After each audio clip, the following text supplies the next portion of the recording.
Ciao, sono Michele Righetti. Oggi facciamo il brano numero 12 del Cesi Marciano. Si tratta di un allegretto di August Eberhard Müller in tonalità di Sol maggiore. In chiave quindi abbiamo il Fa diesis. Da un punto di vista strutturale è diviso in due parti. In questo brano abbiamo finalmente una piccola, seppur piccola ma comunque ce l'abbiamo, rielaborazione del tema principale che viene esposto nella prima parte di questo brano, mentre invece nella seconda parte viene minimamente rielaborato. E come viene rielaborato? Anzitutto cambiando l'altezza delle note e in seguito scambiando la mano destra con la mano sinistra, ovvero la mano destra esegue l'accompagnamento mentre la mano sinistra esegue la melodia. Nella seconda parte abbiamo queste novità, ovvero dopo questa dicitura di dinamica segnata con il blu diminuire poco a poco, in seguito abbiamo questo rit che vuol dire ritardando.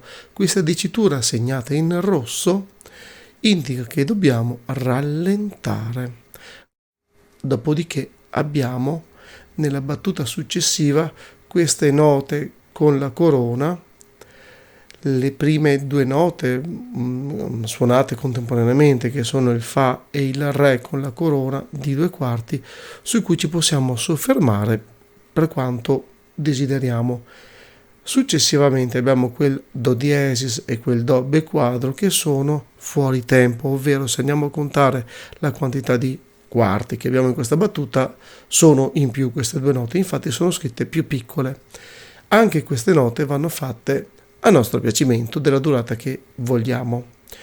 Poi quella dicitura a tempo segnata in verde ci indica che dobbiamo ritornare al tempo con cui abbiamo cominciato a suonare questo brano.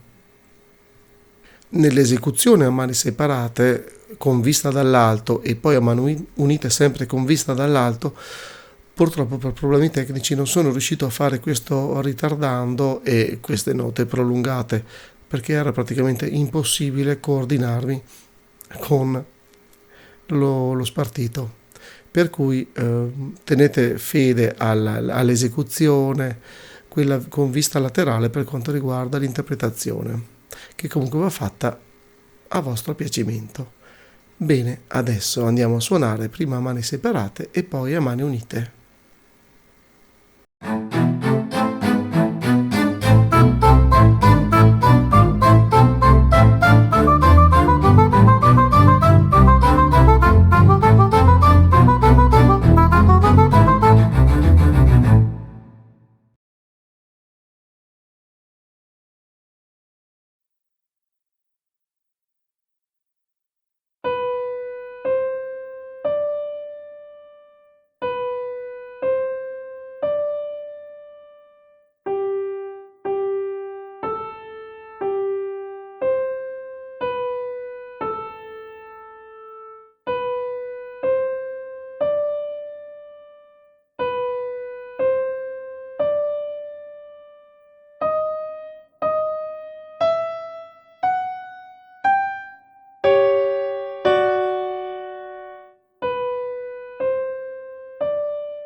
Se questo tutorial ti è piaciuto, lascia un like ed iscriviti al canale.